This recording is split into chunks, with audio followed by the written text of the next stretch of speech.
মরিচের সমস্যাটা এই দেখেন, এই যে পাতাটা নৌকার মতো হয়ে আছে না, তো এটা কি এই পাশে শোষক পোকা আক্রমণ করছে, যার কারণে এরকম হয়ে আছে, হ্যাঁ।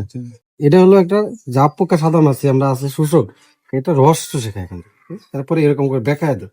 এটা হলো ভাইরাস একটা, হ্যাঁ। ভাইরাসটা এখান থেকে জীবাণুটা নিয়ে আরেকটা গাছে যাবে, সেখানে এসে আক্রমণ করে ফেলবে। তা আমরা যখন দেখবো এরকম করে যখন উপরের দিকে বেঁকে থাকবে নৌকার মতো হবে, নৌকার থেকে উল্টা নৌকা। সেটা কিন্তু শোষক পোকার কারণে হচ্ছে ভাইরাস। এটা খুবই জটিল। সেজন্য দেখা মাত্র আমরা এটাকে তুলে ফেললে সবচেয়ে উত্তম সমাধান। আর যদি তুলে ফেলার যদি সুযোগ না থাকে, তাহলে আমরা নিম তেল আছে না, নিমের অথবা বায়োটিন একটা জৈব পালানাশক আছে, এছাড়া গরুর চানাজ আছে, এটার সাথে পানি মিশিয়ে স্প্রে করা, তাহলে অনেকটা সমাধান হয়ে যায়। আর লাস্ট মুহূর্তে আমরা ইমিডা ক্লোরোপিড, যাতে ইমিটা রাসায়নিক আর কি, লাস্ট মুহূর্তে সেটা ব্যবহার করলে, তবে একটা পোকাও যদি থেকে যায় তাহলে বাকি গাছগুলোকে সে কিন্তু আক্রমণ করবে।